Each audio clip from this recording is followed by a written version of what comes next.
Good evening, কেমন আছো সবাই? আশা করি সবাই সুস্থ আছো, ভালো আছো। আমিও সুস্থ আছি, ভালো আছি। রিমঝিমে ধারাতে চাই মন হারাতে, না না আমি গায়িকা নই, কিন্তু এই রিমঝিম ধারাতে একটু যদি তেলে ভাজা হয় তাহলে তো মন অবশ্যই হারিয়ে যায়। লোটে মাছের পকোড়া কত সহজে কত তাড়াতাড়ি বানানো যায় চলো দেখে নিই। প্রথমেই বাটিতে নিয়ে নিচ্ছি 4 চামচ বেসন। তোমরা যেরকম পরিমাণ বানাবে সেই পরিমাণেই কিন্তু সবগুলোকে কমিয়ে দেবে বা বাড়িয়ে দেবে, ঠিক আছে? বেসন 4 চামচ, তার সাথে আমি ওই চামচেরই হাফ চামচ মতো চালের গুঁড়ো নিয়েছি, গোলমরিচের গুঁড়ো একটু, 1 চিমটে মতো হলুদের গুঁড়ো, জিরের গুঁড়ো আর একটুখানি লঙ্কার গুঁড়ো। লঙ্কার গুঁড়োটা অপশনাল, তোমরা চাইলে দিতেও পারো নাও পারো। আর হাফ চামচ মতো কালো জিরে আর অল্প জল নিয়ে বানিয়ে ফেলবো ব্যাটারটা। তো ব্যাটারটা বানানো হয়ে গেছে। আর এর মধ্যে আদা রসুনের পেস্ট দিতে একদম হলো না, তাহলে খেতে কিন্তু টেস্টটা কমে যাবে। তাই আদা রসুনের পেস্ট দিয়ে আবারও ব্যাটারটাকে ভালোভাবে তৈরি করে নেব। এই ব্যাটারটাই কিন্তু মেন।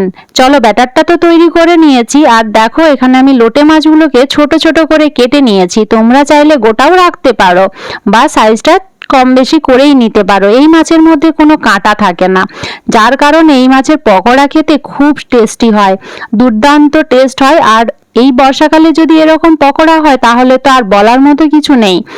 আমি ভয়েস ওভার করতে করতেই আমার জিভে জল চলে এলো। এত টেস্টি হয়েছিল না পকোড়াগুলো, তোমরা বানিয়ে না খেলে কিন্তু বুঝতেই পারবে না।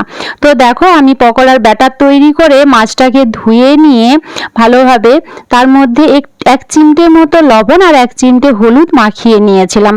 যেরকম আমরা মাছের মধ্যে মেখে নিই সেরকম কিন্তু পরিমাণটা নয়, একদম কম পরিমাণেই 1 চিমটে করে দিয়ে মেখে নিয়ে আর সেটাই ব্যাটারের মধ্যে দিয়ে ভালোভাবে হাত দিয়ে মেখে নিয়েছিলাম। তোমরা চাইলে চামচ দিয়ে মেখে নিতেই পারো। তারপরে ডুবো তেলে এরকম লাল লাল করে ভেজে নিলেই তো হয়ে গেল পকোড়া। খুব সহজেই কিন্তু এই রেসিপিটি বানিয়ে নেওয়া যায় আর খেতে হয় অসাধারণ। চা বা কফির সাথে কিন্তু বিকেল বা সন্ধ্যেটা জমে যাবে।